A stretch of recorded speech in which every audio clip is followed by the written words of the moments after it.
Well, welcome. I'm delighted to be here today with Kathy Vega, and I'm Meredith Onion, and we are both members of the inclusion team. And this is one of the videos. I was going to let you introduce yourself. I liked it the way you did it. Okay, we'll just keep going here then. We are both members of the inclusion team, and we decided to have a little bit of a conversation today about one of the questions that we've been hearing from people, and that is, aren't we already welcoming?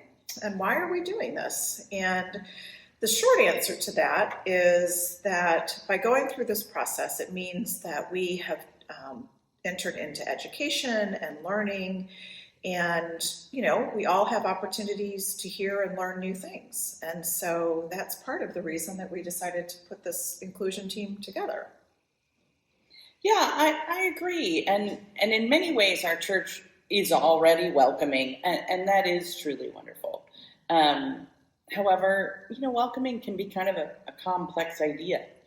While there's sort of the basic meaning that implies the importance of being friendly and hospitable and gracious, it goes a lot deeper than that. It does.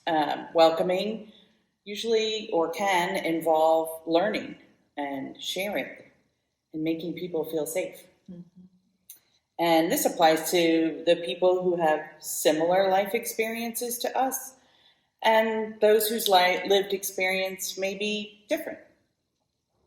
It involves looking past what I might think is welcoming and asking someone who has a different lived experience, what might be welcoming for you? Mm-hmm. That's a good point, Kathy. So in my mind, that's sort of the reason why the Inclusion Committee has embarked on this particular journey, is to help us all move beyond that basic definition of welcoming to the more complex one. Mm-hmm. And ultimately, we hope to create a safe space for people of all life experiences, to share their stories, to feel accepted, even if their stories may be difficult to understand or something you're not familiar with. Yeah. And to do that, it involves letting everyone know openly and explicitly that we offer a safe space without judgment and where everyone can find love and connect with God. Yeah. Those are all really great points, Kathy. I am just humbled over and over again by hearing from people and their stories. And, I've always thought, well, gosh, yeah, I'm a welcoming person and we're a welcoming church, but I keep learning more. And, my life experience is only one life experience. And, I haven't walked in other people's shoes. And until I hear their stories, I'm often not completely aware of what that experience might look like. I had an opportunity a couple of years ago, actually. There were two women that came to our church on a Sunday morning, and they were planning on being married.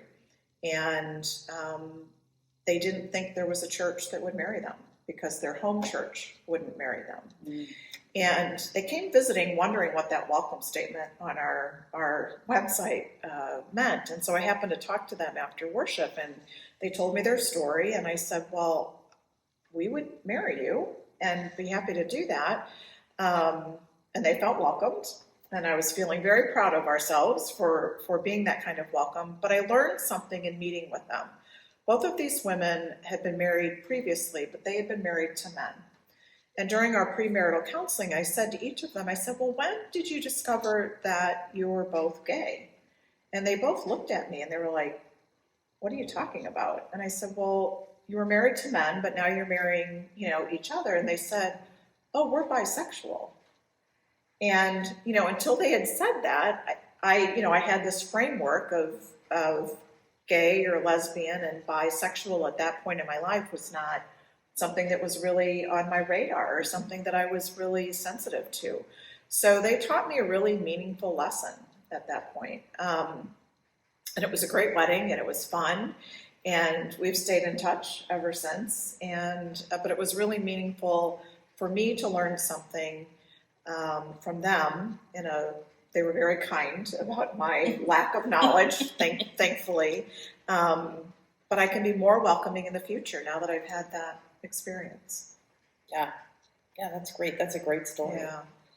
Yeah, I mean, I think, for our church to reach that level of welcoming, we all have to be willing, right? To listen and to learn, to support, to sort of meet people where they are and try to understand even when it feels uncomfortable. Right. So for me and your story, it's such a beautiful story. That's how we as a church can become even more welcoming. Yeah, I agree. And by doing this, we're also saying to those individuals who haven't been welcomed in other places that we've done our homework, that we really are, we understand in a really deep way what it means to be welcoming, and that we still have more to learn. And we hope to do that both with our inclusion committee, but our whole congregation now. But as new people join our congregation, every time they join, we learn something new from their experience. So it's a great journey. It is, and one I'm so thrilled we're on. Thanks. Thanks.